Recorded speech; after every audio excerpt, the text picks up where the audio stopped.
In Mali, migration is a very old practice. The number of Malians living abroad is estimated at more than 4 million, including nearly 120,000 in France. While some are forced to leave their host country because of the tightening of migration policy, others have chosen to return to settle on their own.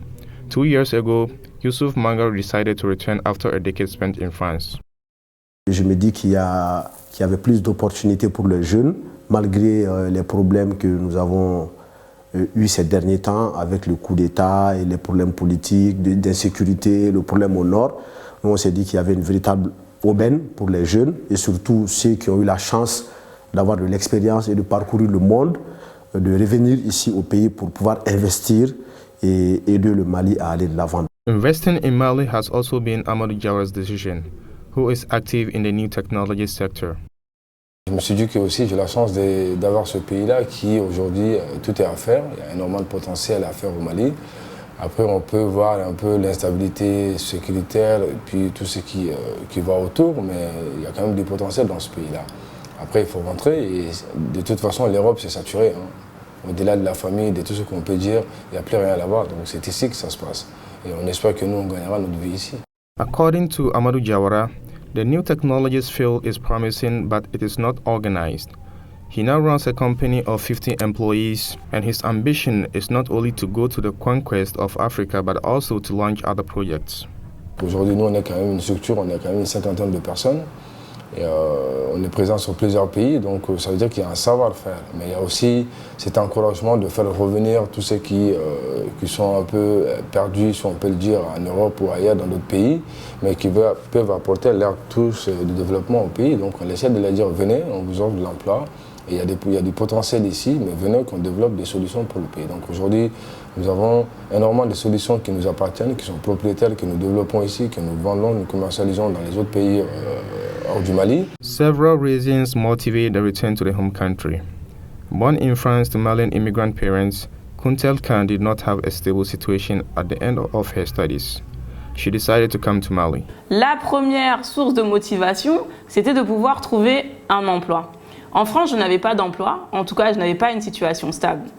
Et donc, je suis venue au Mali. Il faut dire qu'au Mali, la recherche d'emploi est un peu compliquée. C'est pas je me lève un matin, je regarde sur Internet, tout ça. Non, c'est pas du tout ça. Il y a beaucoup de réseaux, il faut appeler les gens. Oui, est-ce que tu penses à moi? Et moi, j'étais contre ça. À chaque fois, on me disait « Ah, mais il y a un tel, va le voir. » Ok, d'accord. On y va pour faire plaisir aux parents. On n'est soi-même pas convaincu. Et moi, je me suis toujours dit que le meilleur piston, le meilleur réseau, c'était celui d'Allah. Et donc moi, je croyais fermement que Dieu allait m'aider dans ma quête. Et je suis tombée sur une offre sur ANPE Mali, là. Et j'ai candidaté, j'ai passé toute la phase d'entretien et j'ai été retenue. Donc voilà, donc ça marche. C'est pas que le réseau, c'est aussi le dossier, les compétences. Mais c'est vrai qu'il faut avoir un réseau et ça c'est partout dans le monde. Mais là, pour une fois, c'est les méthodes traditionnelles de recherche d'emploi qui ont marché pour moi. Since 2004, Mali has a ministry in charge of Malians abroad, whose essential mission is to take care of Malians from the diaspora. The state has developed projects to support their actions. L'exemple du ministère de l'Emploi en faveur des jeunes maliens qui sont engagés dans l'entrepreneuriat pour soutenir les retours. Mais également, au-delà de ça, je l'ai dit, la question de l'investissement, on est tous le pays attiré par ça, le pays intéressé par ça, mais également nos compatriotes vivant à l'étranger. Et dans ce domaine, la question posée, qu'est-ce que l'État fait? Je pense qu'en ce qui concerne les Maliens de l'extérieur, pour ceux qui viennent investir, il y a tout ce qu'ils demandent. Il y a beaucoup de gens qui demandent des exonérations, par exemple au niveau des taxes douanières, où l'État intervient auprès. C'est des milliers et des milliers de compatriotes qui ont bénéficié de ces exonérations pour les inciter vraiment à pouvoir s'installer au pays. According to Dr. Keita, in 2015, the statistics of the Central Bank of West African States amounted to 471 billion, the contribution of the Malian diaspora. In addition to these are transfers that are made informally.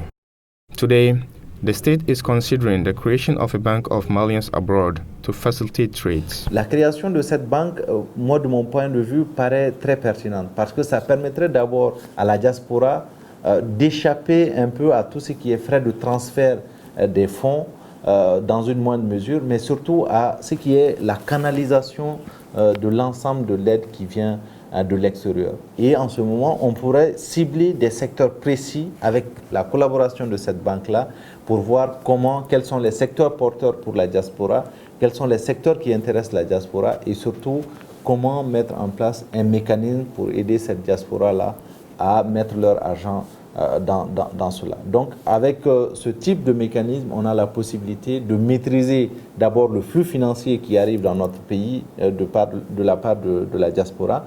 Nous avons la sécurité également d'une bonne gestion de ces flux-là. Nous pouvons diminuer les charges liées au transfert de fonds et nous pouvons choisir nous-mêmes les secteurs à travers lesquels nous pouvons injecter cet argent-là. Several projects and policies have been initiated by the government and its partners. In the higher education field, the Toctin project was set up to enable Malian scholars in Western countries to be able to teach during short stays in the various faculties of Mali. Adopted in 2013, the National Policy on Migration deals with cases of voluntary return, expulsion, or repatriation.